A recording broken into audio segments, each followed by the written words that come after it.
नमस्कार दोस्तों, आप पढ़ रहे हैं कक्षा 12वीं एनसीईआरटी गणित, जिसमें आप प्रश्नावली 4.2 पढ़ रहे थे। तो इसके हमने 11 क्वेश्चन तक सॉल्व कर लिए थे, बाकी हम देखेंगे। तो अगले क्वेश्चन के लिए निर्देश क्या है?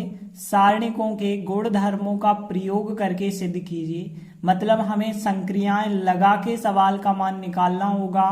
तो देखिए, संक्रियाएं लगाने के लिए आपके पास 12वां अगला सवाल है, जिसमें हमें दिया गया है कि इस सारणिक का मान 1 - x घन के स्क्वायर के बराबर होगा। तो देखिए, हम LHS साइड लेंगे और RHS के बराबर सिद्ध करेंगे। तो देखिए, हमने LHS साइड ले ली है। अब देखिए, हमें चाहिए 1 - x का घन। तो देखिए, कैसे 1 - x का घन मिलेगा? देखिए, 1 - x का घन मतलब यहाँ पे a घन माइनस b घन का यदि आपको फार्मूला पता हो तो a - b, और यहाँ a वर्ग प्लस ab प्लस b वर्ग होता था इसका फार्मूला।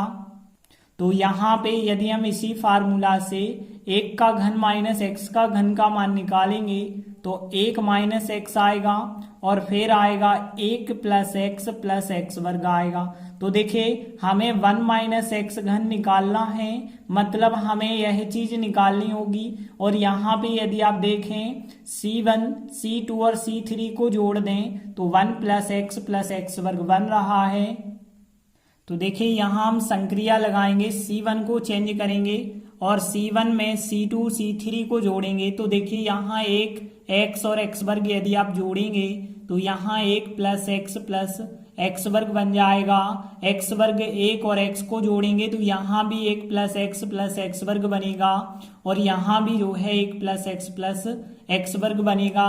बाकी C2 को हमने कुछ भी नहीं किया है, तो C2 तो वैसे ही लिखें, और C3 को भी हम वैसा ही लिखेंगे क्योंकि इनको तो हमने बदला भी नहीं है। अब देखिए, यहाँ से यह संख्या कॉमन निकाल दें यदि, तो देखिए, यदि आप यह संख्या कॉमन निकालेंगे तो इसकी जगह आ जाएगा 1, यहाँ भी 1, यहाँ भी 1 आएगा, यहाँ x1 और x वर्ग को वैसे ही लिखना है क्योंकि इनमें से थोड़ी हमने कॉमन लिया है, हमने केवल C1 से कॉमन लिया है, तो C1 की जगह 1 1 1 आ गया है। अब देखिए, इसके बाद हम 0 बनाने का प्रयास करेंगे।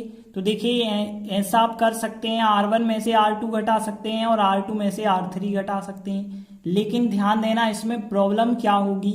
यदि आप यहाँ 1 में से 1 घटाएंगे तो 0 आएगा, x में से 1 घटाएंगे तो x - 1 आएगा, जबकि हमें चाहिए 1 - x।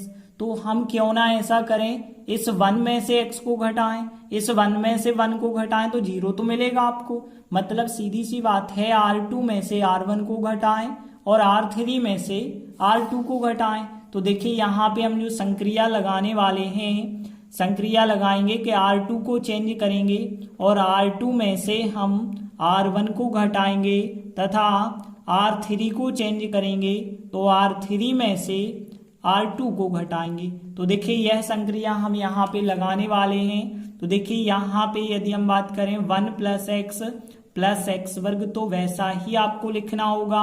अब यहाँ पे आप समझना, तो देखिए, यहाँ पे R1 को तो हम चेंज नहीं कर रहे, तो R1 के तो जो अवयव हैं वही आप लिखिए।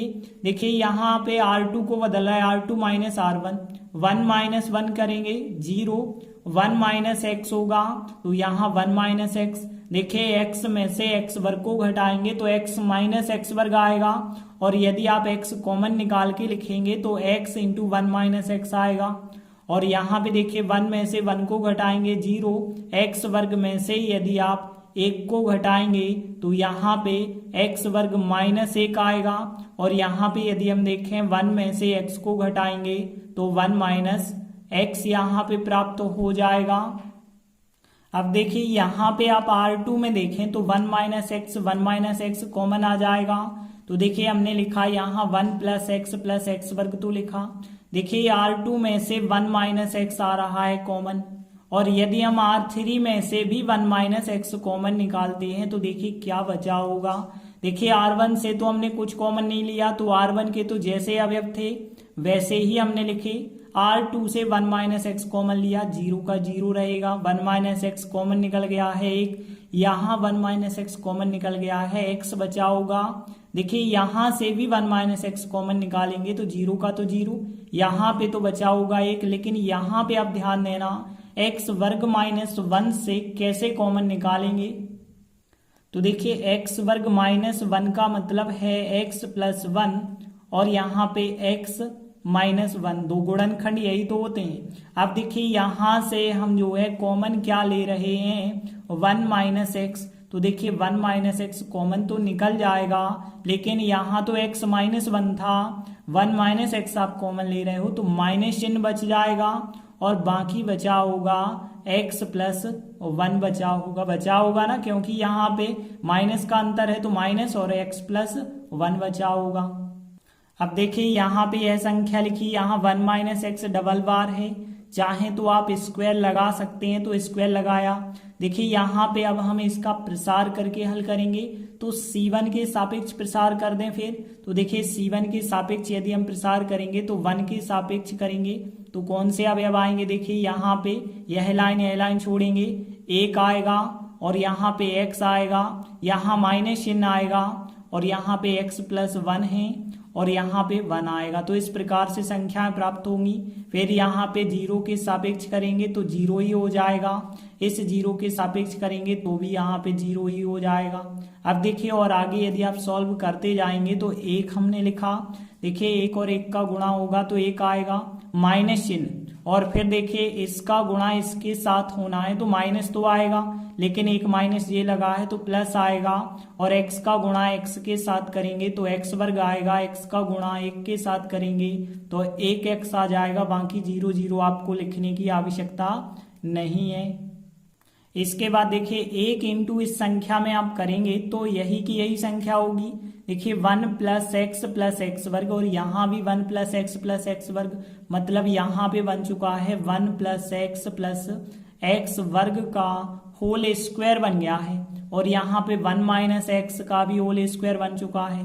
देखिए इसे हम ऐसा भी लिख सकते हैं कि 1 प्लस एक्स वर्ग और यहाँ पे 1 माइनस एक्स, और अब आप ध्यान देना यहाँ इन सब का होल स्क्वायर लगा दें। देखिए इस पे अलग वर्ग लगा है, इस पे अलग लगा है, हमने कोष्टक बना के वर्ग लगा दिया।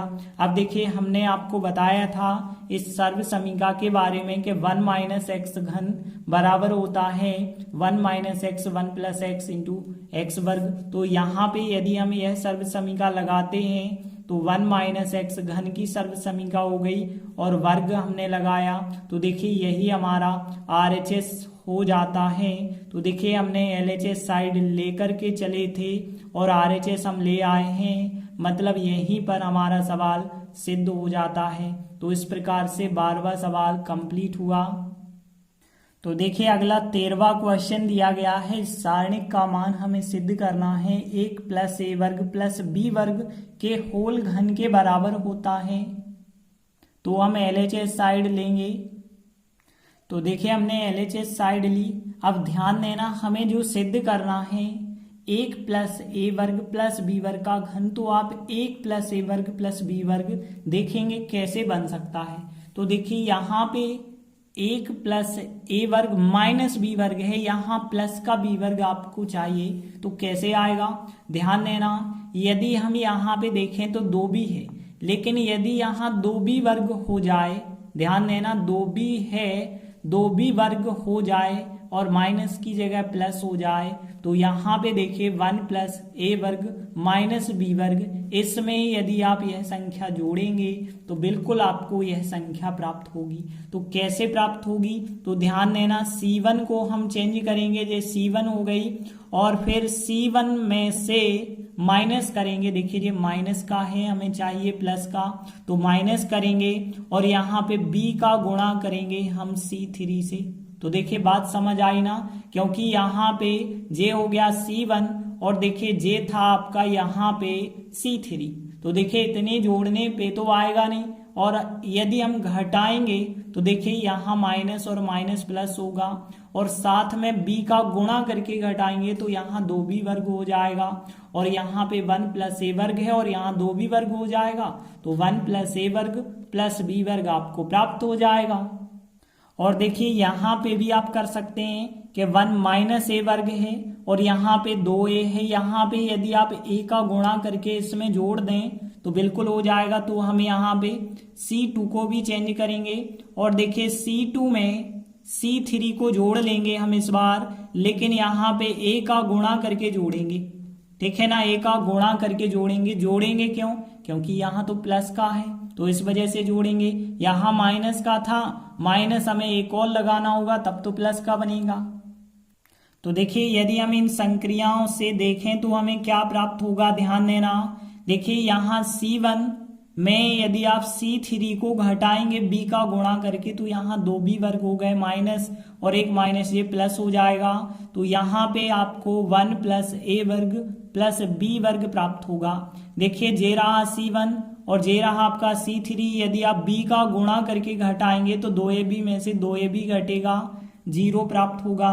अब देखिए यहाँ पे इसमें से आपको इस संख्या को घटाना है और वो भी b का गुणा करके।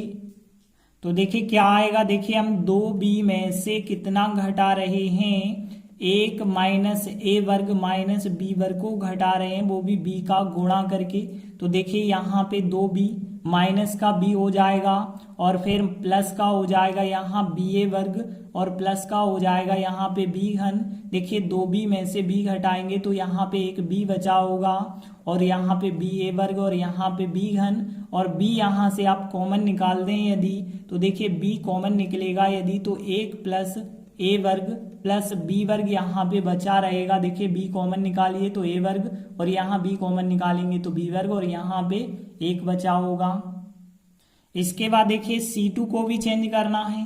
तो देखिए यहाँ पे C2 को C3 में जोड़ना है, वो भी a का गुणा करके। देखिए यदि यहाँ a का गुणा करोगे और इसके साथ जोड़ोगे तो 0 प्राप्त होगा।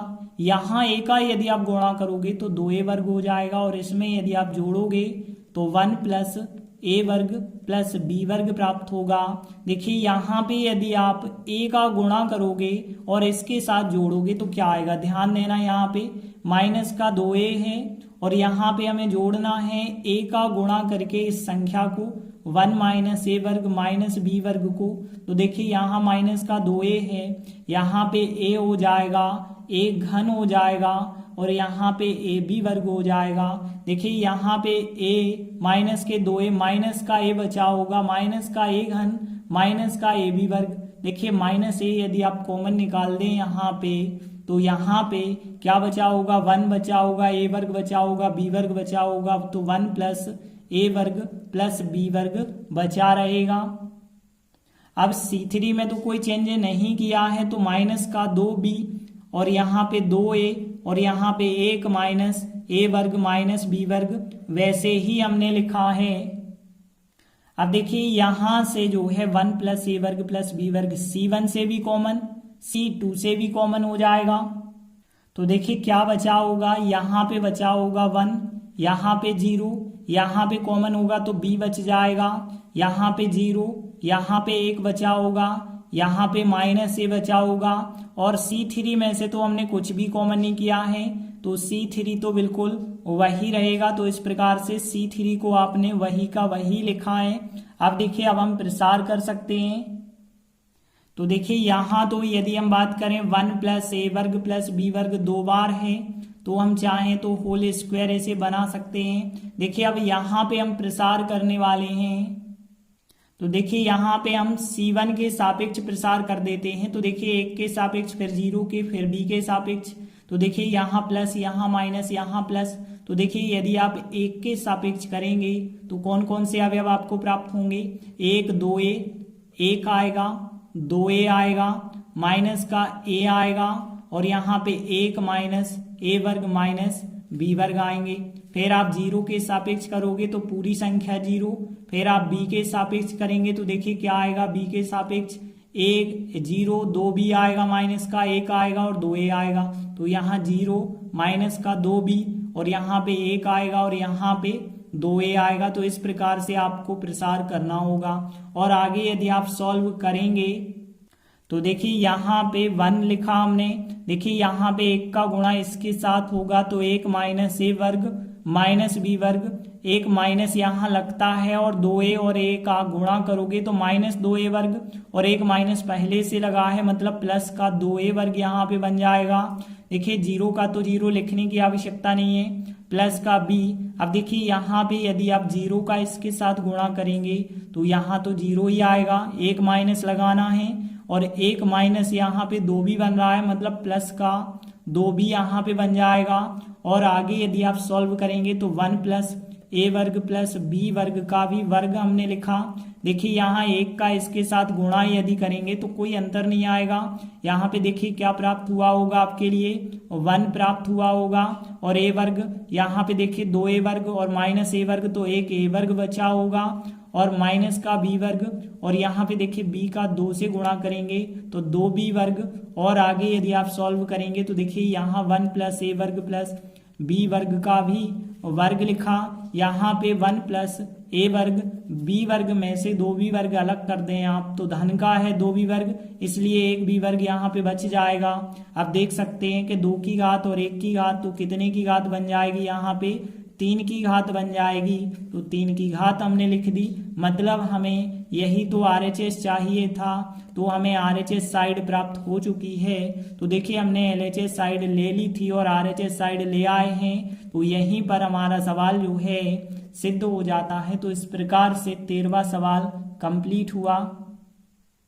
इसके बाद अगला 14वां क्वेश्चन है, हमें सिद्ध करना है कि इस सारणिक का मान 1 प्लस ए वर्ग प्लस बी वर्ग प्लस सी वर्ग होता है। तो देखिए हम LHS साइड लेंगे। तो देखिए यहाँ पे यदि हम बात करें तो संक्रिया लगा के इस सवाल को करना थोड़ी सा आपको कठिन लगेगा, तो इसलिए डायरेक्टली हम जो है इसका प्रसार करके सिद्ध कर देते हैं। तो देखिए यहाँ पे हम R1 के सापेक्ष प्रसार करते हैं।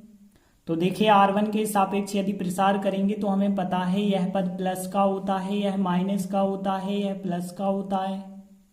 तो देखिए इस प्रकार से प्रसार होगा। ए वर्ग प्लस 1 के सापेक्ष देखेंगे तो कितने अवयव आएंगे, बी वर्ग प्लस 1 BC, सी बी और सी वर्ग प्लस 1 आए। और फिर यहाँ का पद माइनस में होता है, माइनस का ए बी। यदि हम देखेंगे तो यह लाइन छोड़ेंगे, यह line A B BC CA C वर्ग प्लस 1 आएगा। फिर आप AC के सापेक्ष करेंगे तो देखिए यहाँ पे AB बी वर्ग प्लस 1 CA और CB आ जाएगा। अब देखिए आगे आप सॉल्व करते चलिए यहाँ पर। तो देखिए यहाँ ए वर्ग प्लस 1 हमने लिखा। अब देखिए यहाँ पे इसका गुणा इसके साथ होगा, फिर माइनस चिन्ह इन दोनों का गुणा होगा, यहाँ पर भी इन दोनों का गुणा होगा, फिर माइनस चिन्ह इन दोनों का गुणा, यहाँ पर जो है इन दोनों का गुणा, फिर माइनस चिन्ह इन दोनों का गुणा होगा। तो देखिए यहाँ पे अब हम गुणा करना स्टार्ट करते हैं। तो देखिए इन दोनों का गुणा करते हैं तो बी वर्ग प्लस 1 का सी वर्ग प्लस 1 से करेंगे तो बी वर्ग का यहाँ पे देखिए बी वर्ग का सी वर्ग के साथ होगा, फिर बी वर्ग का 1 के साथ हो जाएगा, फिर यहाँ पे 1 का सी वर्ग के साथ होगा, फिर 1 का 1 के साथ हो जाएगा। तो इस प्रकार से आएगा ना। देखिए इन दोनों का गुणा करेंगे तो बी वर्ग का सी वर्ग से, फिर बी वर्ग का 1 से, 1 का सी वर्ग से, 1 का 1 से, और फिर माइनस चिन्ह लगा के इन दोनों का गुणा होगा तो यहाँ पे बी वर्ग सी वर्ग आ जाएगा। और देखिए यहाँ पे यदि हम बात करें माइनस का ए बी है, ए बी हमने लिखा। अब देखिए यहाँ इन दोनों का गुणा होगा तो ए बी का सी वर्ग से आप करेंगे तो ए बी सी वर्ग हो जाएगा, और ए बी का आप 1 से करेंगे तो ए बी आएगा। फिर माइनस चिन्ह लगा के इन दोनों का गुणा, इन दोनों का यदि आप गुणा करोगे तो कितना आ जाएगा, यहाँ पे ए बी सी वर्ग आएगा। और फिर इसके बाद देखिए प्लस का हमने ए सी लिखा है। अब ध्यान देना इन दोनों का गुणा करना है, माइनस चिन्ह लगा के इन दोनों का गुणा। तो देखिए ए बी का सी बी के साथ यदि आप गुणा करोगे तो ए बी वर्ग सी आएगा, फिर माइनस चिन्ह लगा के हम क्या करेंगे, इन दोनों का गुणा। तो देखिए सी ए का बी वर्ग से आप करेंगे तो यहाँ पे आ जाएगा ए बी वर्ग सी आएगा, फिर माइनस चिन्ह क्योंकि माइनस का गुणा करना था, सी ए का 1 से करेंगे तो यहाँ पे सी ए प्राप्त हो जाएगा। तो इस प्रकार से गुणा आपसे बन जाएगा। और आगे यदि हम सवाल करें तो देखिए ए वर्ग प्लस 1 लिखा हमने यहाँ पे, देखिए यहाँ पे बी वर्ग सी वर्ग यहाँ पे कट जाएगा, बचा होगा बी वर्ग सी वर्ग और यहाँ पे एक बचा होगा माइनस का ए बी। यदि हम देखें तो यह संख्या कट जाएगी, यहाँ पे भी ए बी बचा होगा। यदि हम बात करें यहाँ पे ए सी चल रहा था, यह संख्या कट गई, यह संख्या माइनस का यहाँ पे सी ए बचा हुआ है। और आगे यदि आप सॉल्व करेंगे तो ए वर्ग का गुणा जो है इसके साथ होगा, ए वर्ग बी वर्ग आएगा, ए वर्ग सी वर्ग आ जाएगा, फिर ए वर्ग का एक के साथ करेंगे तो ए वर्ग, फिर एक का गुणा किया जाए तो बी वर्ग आएगा, सी वर्ग आएगा और यहाँ पे एक आएगा और फिर माइनस ए बी का ए बी से करेंगे तो यहाँ पे ए वर्ग बी वर्ग आएगा और प्लस और माइनस का माइनस आएगा, ए सी का सी ए से करेंगे तो ए वर्ग सी वर्ग आएगा। अब देखिए यहाँ ए वर्ग बी वर्ग कट जाएंगे, ए वर्ग सी वर्ग से ए वर्ग सी वर्ग कट जाएंगे। क्या बचा हुआ है देखिए, एक प्लस ए वर्ग प्लस बी वर्ग प्लस सी वर्ग बचा हुआ है और यही हमारा RHS है। तो देखिए हमने LHS साइड ले ली थी और RHS के बराबर आंसर ले आए हैं। तो देखिए LHS साइड लेकर के हम RHS ले आए हैं, मतलब LHS बराबर RHS और यहीं पर जो है हमारा सवाल सिद्ध हो जाता है। तो इस प्रकार से 14वां क्वेश्चन भी कंप्लीट हुआ। इसके बाद देखिए प्रश्न संख्या 15 तथा 16 में सही उत्तर चुनिए, मतलब 15वां 16वां विकल्पीय सवाल आ गए। तो देखिए कहा गया है यदि ए 3x3 कोटि का वर्ग आव्यूह है, मतलब आपको पहले तो एक आव्यूह ए मानना होगा जो 3x3 कोटि का हो। तो देखिए हमने 3x3 कोटि का एक आव्यूह माना A B C D E F G H I, जिसमें अवयव हैं और ये 3x3 कोटि का है, मतलब 3 पंक्तियां हैं 3। अब देखिए हमें के ए का मान सारणिक के रूप में निकालना है। तो देखिए सबसे पहली चीज आप पहले के ए तो निकाल दें क्या है। तो देखिए के ए को कैसे आप निकालेंगे, के लिखेंगे और इसके बाद जो आपके लिए आव्यूह दिया गया है ए बी सी और यहाँ पे डी ई एफ और यहाँ पे जी एच आई। अब देखिए इसे आप कैसे आव्यूह के रूप में लिखा है हमने। अब ध्यान देना के का गुणा किसी आव्यूह के साथ कैसे करते हैं। तो आव्यूह की यदि बात करें तो आव्यूह के हर एक पद में गुणा होता है, हर एक अवयव में गुणा होगा। तो यहाँ के ए बन जाएगा, के बी बन जाएगा, के सी बन जाएगा, के डी बन जाएगा, के ई बन जाएगा, के एफ बन जाएगा, के जी बन जाएगा और यहाँ के एच बन जाएगा और के आई बन जाएगा। तो देखिए के का गुणा जो है हर एक अवयव के साथ करना होगा, तब हमें के ए का मान मिलेगा। अब देखिए के ए को हम सारणिक के रूप में लिखेंगे। तो देखिए यहाँ सारणिक का चिन्ह हमने लगा दिया, तो यहाँ भी हमें सारणिक का चिन्ह लगाना होगा। तो देखिए हमने यहाँ पे भी सारणिक के चिन्ह लगा दिए हैं। अब आप यहाँ ध्यान से समझना कि यहाँ पे यदि आप C1 से देखें तो के कॉमन है, C2 से देखें के कॉमन है, C3 से देखें तो भी के कॉमन है। तो देखिए यहाँ पे के 3 बार कॉमन आपका आएगा, बाकी बचा रहेगा आपका ए बी सी बचा रहेगा, डी ई एफ बचा रहेगा और यहाँ पे जी एच आई बाकी आपका बच जाएगा। तो देखिए यहाँ पे हम कह सकते हैं कि जे तो आ गया यहाँ पे के घन और देखिए यहाँ पे जो सारणिक बचा है वो ए का सारणिक आ गया है। तो यहाँ पे आप सारणिक ए लिख सकते हैं। तो देखिए यहाँ के घन सारणिक ए जो है इसका राइट आंसर होगा। तो देख सकते हैं यहाँ पे के घन सारणिक ए कौन सा आंसर है, तो सी नंबर का आंसर के घन सारणिक ए राइट आंसर होगा। इसके बाद देखिए 16वां क्वेश्चन है निम्नलिखित में से कौन सा कथन सही है। तो ध्यान देना, पहला कहा गया है सारणिक एक वर्ग आव्यूह होता है, तो बिल्कुल होता है क्योंकि यहाँ सारणिक या तो 2x2 का हमने देखा या 3x3 का देखा। तो पहली बात तो यहाँ पे सत्य है, लेकिन और आगे भी हम पढ़ते हैं कि सारणिक एक आव्यूह से संबद्ध एक संख्या होती है। तो देखिए आव्यूह तो होता है, आव्यूह जो है वर्ग आव्यूह होता है और साथ में उसमें संख्याएं भी होती हैं। तो यहाँ पे संख्याएं भी होनी चाहिए और जो है वो वर्ग आव्यूह भी होना चाहिए। और तीसरा दिया गया है सारणिक एक वर्ग आव्यूह से संबंधित एक संख्या होती है। तो यहाँ पे देखिए तीसरा आंसर पहले और दूसरे को मिला करके बताया है। सारणिक केवल एक वर्ग आव्यूह बस नहीं होता है, उससे संबंध एक संख्या भी होनी चाहिए। जैसे हमने अभी यदि हम बात करें जो सारणिक है, इस सारणिक में कुछ संख्याएं भी संबंधित होती हैं। तो देखिए सारणिक वर्गाव्यू तो है, साथ ही साथ में उसमें संख्याएं भी हैं, तो वर्गाव्यू भी होता है और संबंधित संख्याएं भी होती हैं। तो इस वजह से सी नंबर का आंसर करेक्ट आंसर हो जाएगा। तो इस प्रकार से प्रश्नावली 4.2 कंप्लीट हुई। आगे के वीडियो में हम इस प्रश्नावली के उदाहरण कराएंगे। तब तक के लिए धन्यवाद।